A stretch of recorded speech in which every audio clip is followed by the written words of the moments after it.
بسم الله الرحمن الرحيم. والذاريات ذروا فالحاملات وقرا فالجاريات يسرا فالمقسمات أمرا إنما توعدون لصادق وإن الدين لواقع والسماء ذات الحبك إنكم لفي قول مختلف يؤفك عنه من أفك قتل الخراصون الذين هم في غمرة ساهون يسألون أيان يوم الدين يوم هم على النار يفتنون ذوقوا فتنتكم هذا الذي كنتم به تستعجلون إن المتقين في جنات وعيون آخذين ما آتاهم ربهم إنهم كانوا قبل ذلك محسنين كانوا قليلا من الليل ما يهجعون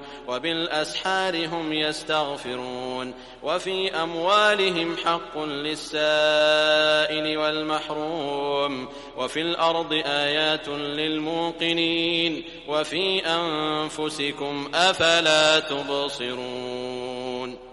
وفي السماء رزقكم وما توعدون فورب السماء والأرض إنه لحق مثل ما أنكم تنطقون هل أتاك حديث ضيف إبراهيم المكرمين إذ دخلوا عليه فقالوا سلاما قال سلام قوم منكرون فراغ إلى أهله فجاء بعجل سمين فقربه إليهم قال ألا تأكلون فأوجس منهم خيفة قالوا لا تخف وبشروه بغلام عليم فأقبلت امرأته في صرة فصكت وجهها وقالت عجوز عقيم قالوا كذلك قال ربك إنه هو الحكيم العليم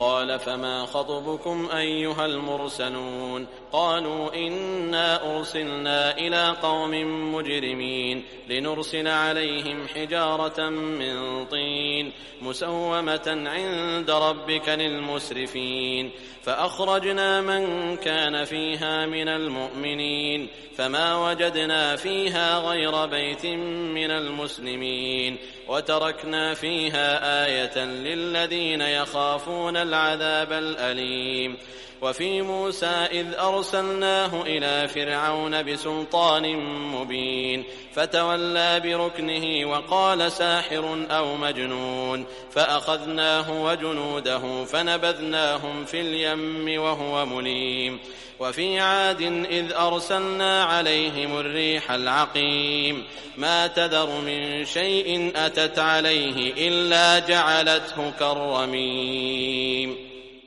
وفي ثمود إذ قيل لهم تمتعوا حتى حين فعتوا عن أمر ربهم فأخذتهم الصاعقة وهم ينظرون فما استطاعوا من قيام وما كانوا منتصرين وقوم نوح من قبل إنهم كانوا قوما فاسقين والسماء بنيناها بأيد وإنا لموسعون والأرض فرشناها فنعم الماهدون ومن كل شيء خلقنا زوجين لعلكم تذكرون ففروا إلى الله إني لكم منه نذير مبين ولا تجعلوا مع الله إلها آخر إني لكم منه نذير مبين